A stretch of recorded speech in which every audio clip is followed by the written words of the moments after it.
পাঠক, দর্শক ও শুভানুধ্যায়ী বণিক বার্তার নিয়মিত আয়োজন বণিক বার্তার নিউজ রুমে সবাইকে স্বাগত জানাচ্ছি। আমি আলী আজম। দর্শক, সাম্প্রতিক বিভিন্ন খবর ও তার বিশ্লেষণ নিয়ে আমাদের এই আয়োজন। এই অনুষ্ঠানে আমরা সাধারণত পত্রিকায় প্রকাশিত গুরুত্বপূর্ণ বিভিন্ন খবর নিয়ে বিশ্লেষণ করে থাকি। আজ আমরা যে প্রতিবেদন নিয়ে আলোচনা করব সেটি শিরোনাম হচ্ছে সারে ভর্তুকি নীতিতেই শস্য খাতে বড় সাফল্য। প্রতিবেদনটি তৈরি করেছেন বণিক বার্তার উপনগর সম্পাদক সাইদ শাহিন। তিনি আজ আমাদের সাথে আছেন এই বিষয়টি নিয়ে আলোচনার জন্য। আমরা এখন চলে যাচ্ছি তার সাথে। সাইদ শাহিন, আপনাকে ধন্যবাদ, আপনাকে স্বাগত। ধন্যবাদ। আপনি জানেন বণিক বার্তায় গত দুদিন ধরে একটা ধারাবাহিক প্রতিবেদন প্রকাশিত হয়ে আসছে। ভালো নীতির ভালো ফল শিরোনামে এই প্রতিবেদনগুলো আমরা প্রকাশ করছি। তো তারই ধারাবাহিকতায় আপনার এই প্রতিবেদনটি প্রকাশ হয়েছে আজকের পত্রিকায়।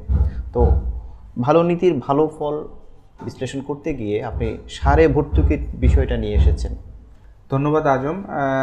আমাদের বণিক বার্তা যেটি বলছিলেন আপনি, যে ভালো নীতির ভালো ফল, আমরা যে শিরোনামে প্রতিবেদন প্রকাশ শুরু করেছে বণিক বার্তা, আমরা তারই ধারাবাহিকতায় আমরা আজকে সার নিয়ে যে প্রতিবেদনটি করেছি সেটির প্রেক্ষাপটটাই ছিল আসলে গত কয়েক বছর ধরে যে সারে ভর্তুকি দেওয়া হচ্ছে সেটির আসলে যথার্থতা তুলে ধরাই আমাদের এই প্রতিবেদনের মূল উদ্দেশ্য। আপনি জানেন আজম যে আমাদের গত এক যুগে টোটাল আমাদের যে শস্য খাতের যে ভর্তুকি দেওয়া হয়েছে তার মধ্যে সারের ভর্তুকি ছিল প্রায় ৭৪,০০০ কোটি টাকা। তো এই যে বিশাল পরিমাণ ভর্তুকি দিল সরকার, যে কৃষকের উৎপাদন খরচ কমানো কিংবা সার্বিকভাবে কৃষিতে একটি বৈপ্লবিক পরিবর্তন আনার যে বিষয়টি নিয়ে এই যে ভর্তুকি কার্যক্রম পরিচালনা করা হচ্ছে সেটির আসলে যথার্থতা তুলে ধরে আমাদের এই প্রতিবেদনের মূল লক্ষ্য এবং মূল বিষয়বস্তুটাই সেটি ছিল। সেখানে আমরা একটি জিনিস দেখেছি যে 5টা শস্যে আবাদ করতে গিয়ে ভর্তুকি ছাড়া কি খরচ হতো কিংবা কৃষকের কি পরিমাণ আয় হতো, এবং ভর্তুকি দেওয়ার ফলে কৃষকের আয় আসলে কি পরিমাণ বৃদ্ধি পেয়েছে সেটি একটি গবেষণার মাধ্যমে উঠে এসেছে। সেই জিনিসটিও আমাদের এখানে তুলে ধরা হয়েছে। যেমন ভুট্টা, সয়াবিন, বোরো ধান, আমন এবং আউশে আমরা দেখেছি প্রায় ভর্তুকি যদি না দেওয়া হতো কৃষকের আয় আসলে 1/3 নেমে আসতো অনেকগুলো শস্যের ক্ষেত্রেই। তো আমরা সেটি দেখিয়েছি যে প্রায় 2/3 পর্যন্ত তার আয় বৃদ্ধি পায় ভর্তুকি কার্যক্রমের ফলে। তো সেই জিনিসটি আমরা এই প্রতিবেদনে তুলে নিয়ে এসেছি। আর এই প্রতিবেদনের প্রেক্ষাপটের আরেকটি বিষয় ছিল যে ভর্তুকি কার্যক্রম পরিচালনা করতে গিয়ে সরকারকে নানান ধরনের প্রতিবন্ধকতার মধ্যে পড়তে হয়েছে। আপনি যথার্থই জানেন যে আমাদের ঋণদাতা সহায়ক প্রতিষ্ঠান যেগুলো আছে তারা প্রতিনিয়তই নানান ক্ষেত্রে ভর্তুকি কার্যক্রম কিংবা এই ধরনের কার্যক্রমে সংস্কার আনার কথা বলছে প্রতিনিয়তই। অনেক ক্ষেত্রে সরকার এনেছে, কিন্তু কৃষি ক্ষেত্রে তারা পরিপূর্ণভাবে এখনও কৃষকের প্রতি উদার আছে। সেই জিনিসটিও আসলে এই প্রতিবেদনের প্রেক্ষাপটে উঠে এসেছে। হ্যাঁ শাহিন, একটা বিষয় আপনার কাছে জানতে চাইবো, সেটা হচ্ছে যে মানে এই যে ভর্তুকি দিচ্ছে ৭৪,০০০ কোটি টাকা ভর্তুকি দিয়েছে, এই অর্থটা কিভাবে কৃষকের কাছে গেল এবং হচ্ছে কোন প্রক্রিয়ার মধ্যে দিয়ে ভর্তুকিকে দেওয়া হলো? আর এই ভর্তুকি পেয়ে কৃষকের আয়ের কথাটা আপনি বলেছেন, আয় বেড়েছে। অন্যদিকে আমরা হিসেব করলে এটা বলতে পারি যে কৃষকের উৎপাদন খরচটাও কমেছে। আর আরেকটা বিষয় হচ্ছে যে ফসল উৎপাদনে মানে কী ধরনের প্রভাব ফেলেছে উৎপাদন বৃদ্ধির ক্ষেত্রে এই যে ভর্তুকি? একদম যে বিষয়টি আসলে প্রথমেই বলতে হয় যে এই ভর্তুকি কার্যক্রমটি নিয়ে যখন আমি গতকালকে কথা বলছিলাম, অনেকের সাথেই কথা হয়েছে, তো সবাই যেটি বলার চেষ্টা করেছে যে আমাদের দেশ যেহেতু উন্নয়নশীল দেশ, মানে এখানে সুশাসনের ঘাটতি আছে, নানান ধরনের প্রতিবন্ধকতা আছে সরকারের জিনিসটি মাঠ পর্যায়ে পৌঁছানোর ক্ষেত্রে। তো এই যে প্রশাসনিক জটিলতা এবং সুশাসনের যে ঘাটতির বিষয়টি সেটি কিন্তু অনেকাংশেই কমানো সম্ভব এই ভর্তুকি কার্যক্রম। আপনি জানেন যে ভর্তুকি কার্যক্রমটা আসলে মূলত প্রাইস সাবসিডি, অর্থাৎ সরকার একটি দামের নির্দিষ্ট পণ্য ক্রয় করে এবং কৃষক ওই পণ্যটি ওই দামে না কিনে সেখানে সরকার যতটুকু সাবসিডি দেয় সেই দামে কেনে আর কি। অর্থাৎ আমরা যদি বলি ইউরিয়া সারের দাম যদি সরকার সামগ্রিক খরচ মিলে যদি 90 টাকা পড়ে, তাহলে কৃষক সেই পণ্যটি 22 টাকায় কেনে, আর বাকি টাকাটি সরকার তার নিজস্ব তহবিলের মাধ্যমে, তহবিল ব্যবস্থাপনার মাধ্যমে ইম্পোর্টার কিংবা সরবরাহকারী যারাই থাকে তাদেরকে পে করে দেয়। অর্থাৎ এই প্রক্রিয়ার মাধ্যমে যেটি হয় যে সরকারের সুবিধাটা একদম যতটুকু দিচ্ছে ততটুকুই কৃষকের কাছে সরাসরি পৌঁছে যায়, সরাসরি পৌঁছে যায়। এখানে ওই ওই দুটি জিনিস খুব ভালোভাবে অর্জন হয়। আমরা যখন কালকে কথা বলছিলাম অনেকের সাথে, তারা বলেছে যে সুশাসনের যে বিষয়টি, স্বচ্ছতার যে বিষয়টি, অ্যাকাউন্টেবিলিটি যে বিষয়টি, সেটি আসলে এই ভর্তুকি কার্যক্রমে পরিচালনাগত জায়গাটা থেকে খুবই ভালো মানের হয়ে থাকে।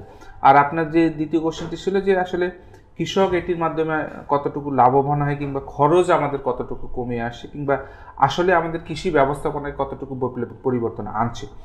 দেখুন, আমরা স্বাধীনতার পরবর্তী বছরগুলোতে আমাদের সব মিলিয়ে দানাদার খাদ্যশস্য এবং অন্যান্য শস্যগুলোর উৎপাদন প্রায় 1.5 কোটি টন ছিল। সেটি কিন্তু এক দশক আগেও 4 কোটি টনের কাছাকাছি ছিল, 5 কোটি টনের কাছাকাছি ছিল। তো সেটি কিন্তু এখন আমাদের প্রায় 7 কোটি 15 লাখ টনে উন্নীত হয়েছে।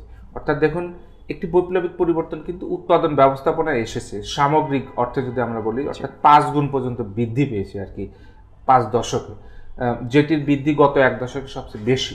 অর্থাৎ এখানে নানান ধরনের পরিবেশগত ইস্যু আছে, ভারসাম্যগত ইস্যুজ আছে, সুষম ব্যবহারের ইস্যুজ আছে, কিংবা জমির উর্বরতা শক্তি হারানো, কিংবা আদার অন্যান্য বিষয়গুলো আছে ফার্টিলাইজার ব্যবহারের ক্ষেত্রে। কিন্তু ব্যবহারের মাধ্যমে যে শস্য খাতে একটি বৈপ্লবিক পরিবর্তন এসছে, সেটি কিন্তু এর দ্বারা প্রমাণিত হয়। হ্যাঁ, আমরা যদি একটি ভারসাম্যপূর্ণ ব্যবহার সার ব্যবস্থাপনায় করতে পারি, যে মাত্রাতিরিক্ত ইউরিয়া সার ব্যবহার না করে অন্যান্য সার যদি ব্যবহার করতে পারি, তাহলে দেখা গেল যে রাসায়নিক সারের ব্যবহারটা কমে আসবে, পাশাপাশি পরিবেশ এবং মাটির যে ভারসাম্যটা রক্ষা করা সম্ভব, সেটি কিন্তু সম্ভব এই কাজ। হ্যাঁ, ওই জিনিসটাই আমি আপনার কাছ থেকে জানতে চাচ্ছিলাম, যে মানে এই যে রাসায়নিক সারের ব্যবহার কমে পরিবেশ রক্ষার যে আমাদের যে উদ্যোগটা সরকারের, এই যে মানে জৈব সারের ব্যবহার, এইসব ক্ষেত্রে কোনো উদ্যোগ, সাবসিডির কোনো উদ্যোগ নেওয়া হয়? সেটি যেমন দেখুন, আমাদেরকে আসলে সারের যে প্রযুক্তি, সারের যে ব্যবহার বিষয়গুলো, সেটিও আমাদের কিছুটা হয়তো বা অজ্ঞতার কারণে আমরা পরিপূর্ণভাবে অন্যান্য সারের দিকে যেতে পারিনি। আমরা অনেকটাই ইউরিয়া নির্ভর ছিলাম। সো ইউরিয়া থেকে আমরা বের হয়ে এখন কিন্তু অন্যান্য সারের দিকে আমরা যাচ্ছি। আপনি যেমনটি জানেন যে এখন কিন্তু ডিএপি সার ব্যবহারের জোর দেওয়া হচ্ছে, যে ডিএপি সার দিয়ে কিন্তু আপনার ইউরিয়া এবং অন্য একটি দুটির সারের কম্বিনেশন মিক্স করা সম্ভব। অর্থাৎ একটি সারের মাধ্যমে দুটি সারকে আরও ব্যবহার করা যায়, এবং সেই সারের দামটি কিন্তু 16 টাকায় নামিয়ে এনেছে। একবারের ব্যবধানে কিন্তু অনেকাংশ 25% দাম কমিয়ে দিয়েছে। সো এই যে জমির উর্বরতা শক্তি ধরে রাখা, পরিবেশগত ভারসাম্য ধরে রাখা, এবং আনুষঙ্গিক অন্যান্য বিষয়গুলোকে, যেগুলো কিনা ইকোসিস্টেমের জন্য ক্ষতিকর দিক, সেটি যাতে ভারসাম্যপূর্ণ থাকে, সেটির প্রতি সরকারের অবশ্যই নজর আছে, এবং নীতি নির্ধারকদেরও নজর আছে। একটু মানে দ্রুত গতি হয় না হয়তোবা, কিন্তু নজর তারা দিচ্ছে সারের ভারসাম্যপূর্ণ ব্যবহারের মাধ্যমে। শুধু ইউরিয়া নির্ভর নয়, আমরা ইউরিয়ার পাশাপাশি ডিএপি, টিএসপি কিংবা এনপিকেএস সার কিংবা অন্যান্য যে সারের যে বিষয়গুলো আছে, সেগুলো যদি আমরা একটু সামগ্রিকভাবে সুষম ব্যবহার করতে পারি, তাহলে কিন্তু সারের টোটাল ব্যবহারের পরিমাণটাও কিন্তু কমে আসবে। তখনও কিন্তু সারের সরকারের এই যে 6-7-8 হাজার কোটি টাকা যে ভর্তুকি দিতে হয়, সেটি কিন্তু আর দেওয়ার মানে ওই অর্থে অত পরিমাণ নাও দেওয়া লাগতে পারে যদি আমরা ভারসাম্যপূর্ণ ব্যবহার করি। তো সেটিতে সরকার আসলে যাচ্ছে। শাহিন, আপনার কাছে আরেকটা বিষয় আমি খুব ছোট করে জানতে চাইবো, যদিও আমাদের রিপোর্টটা হচ্ছে সারের ভর্তুকি নিয়ে, তো প্রাসঙ্গিকভাবে বিষয়টা চলে আসে। আমরা অনেক সময় দেখতে পাই যে পত্রিকায় খবর প্রকাশ হয় যে বাফার গুদামে সার নষ্ট হচ্ছে, খোলা আকাশের নিচে সার নষ্ট হচ্ছে। এই যে সারের পেছনে তো ভর্তুকি দেওয়া হচ্ছে, সাবসিডাইজ সার যে নষ্ট হচ্ছে, মানে এই ধরনের বিষয়টা নিয়ে সরকারের মানে চিন্তাটা কি?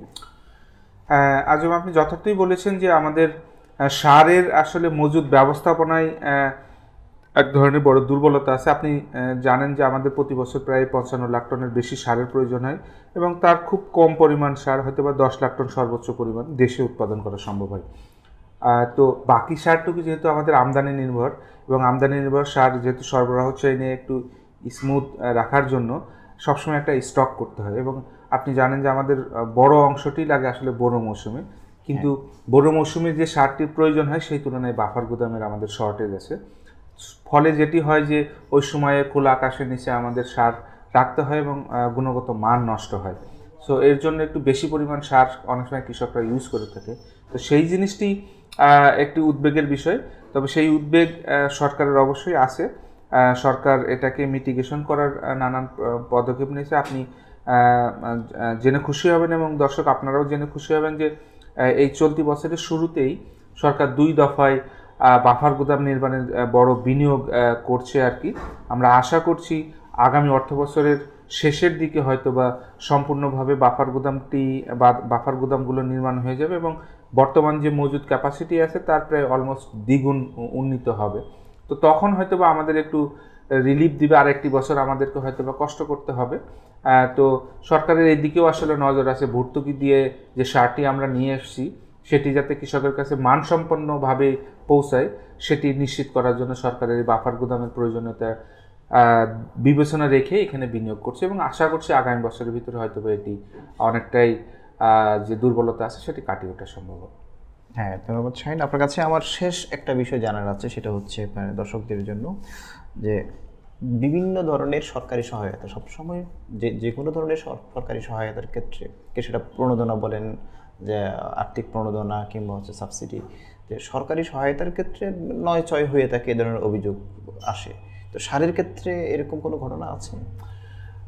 একদম যথার্থই বলেছেন যে আমাদের যেহেতু আমরা এখানে একটা বড় ধরনের বিনিয়োগ, সরকারি বিনিয়োগ, এটা আমরা বিনিয়োগই বলবো এই অর্থে যে সরকার যে কৃষকের ভর্তুকি দিচ্ছে সেই অর্থটি আসলে একদম কৃষক পর্যায়ে পৌঁছাতে হচ্ছে। সো নানান পরিচালনার দিক থেকে নানান জায়গায় নানান ধরনের দুর্বলতা আছে, কিন্তু সারের ক্ষেত্রে আমরা যেটি দেখি কৃষকের কাছে যে সারটি পৌঁছায় সেটির ক্ষেত্রে এখনো পর্যন্ত খুব বেশি আমরা অস্বচ্ছতার প্রমাণ পাইনি। কারণ কালকে আমরা যখন কথা বলছিলাম তখন সবাই এটি আসলে বলার চেষ্টা করেছে যে সারের একমাত্র সারের যে ভর্তুকিটা সেটি এই সরকারের প্রণোদনা কার্যক্রম একদম দল মত ধর্ম বর্ণ ধনী গরিব সকলের ক্ষেত্রেই প্রয়োজন অনুসারে পৌঁছে যায় আসলে।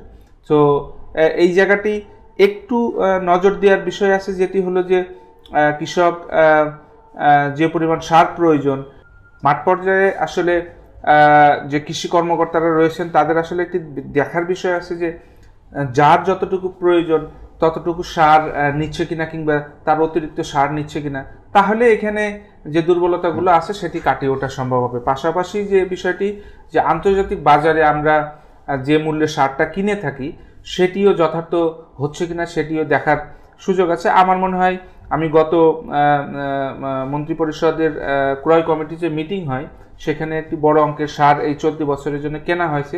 আমি অর্থমন্ত্রীকে জিজ্ঞাসা করেছিলাম যে মাননীয় মন্ত্রী, চলতি বছর অর্থ বছরে আমাদের বৈশ্বিক বাজারে সারের দাম অনেকাংশেই কমে গেছে, যেটি বৈশ্বিক বাজারে বিভিন্ন নিউজ এসেছে, আমাদের বাংলাদেশে পত্রপত্রিকায় এসেছে। সো সেই বিষয়টি আপনারা কতটুকু নিশ্চিত করছেন? তো অর্থমন্ত্রী আমাকে যথার্থই বলেছিলেন যে আমরা গতবারের চেয়ে অনেকাংশে অনেক কম দামে সারগুলো কিনছি এবং কেউ বেশি নিচ্ছে কিনা সেটি যাচাই বাছাই এবং সমস্ত প্রক্রিয়া মেনেই আমরা এটিতে বিনিয়োগ করছি। সো আশার বিষয় ওই জায়গাটি যে সারের এই ভর্তুকির টাকাটি যথার্থভাবে কেনা এবং যথার্থভাবে কৃষকের কাছে পৌঁছানোর ক্ষেত্রে এক ধরনের সরকারের খুব শক্তিশালী অবস্থান আছে আমার কাছে মনে হয়েছে। শাহিন, আপনাকে ধন্যবাদ। আপনি খুব সুন্দর একটা বিষয় নিয়ে প্রতিবেদন করেছেন। মানে আমরা যদি বলি হচ্ছে যে কৃষি বাংলাদেশের প্রাণ, সেক্ষেত্রে মানে কৃষিরও প্রাণ আছে, যেটা সার বীজ এগুলো, এই যে সুবিধাগুলো এগুলো নিশ্চিত করতে পারলে আমরা আশা করছি বাংলাদেশের কৃষককে আর দুঃখে থাকতে হবে না, তারা উৎপাদন খরচটা কমিয়ে আনতে পারবে। সেই সঙ্গে আরেকটা বিষয় গুরুত্বপূর্ণ, সেটা হচ্ছে যে উৎপাদিত পণ্যের ন্যায্য মূল্যটা নিশ্চিত করা। তো আমরা আশা করছি সরকার এই বিষয়েও নজর দিবে। আপনাকে অসংখ্য ধন্যবাদ। দর্শক, সাম্প্রতিক বিভিন্ন খবর ও তার বিশ্লেষণ নিয়ে আমরা নিয়মিত থাকছি ডিজিটাল মাধ্যমে। সর্বশেষ খবর জানতে চোখ রাখুন www.bonikbarta.net এবং করোনা সংক্রমণ থেকে রক্ষা পেতে শারীরিক দূরত্ব বজায় রাখুন। সুস্থ থাকুন।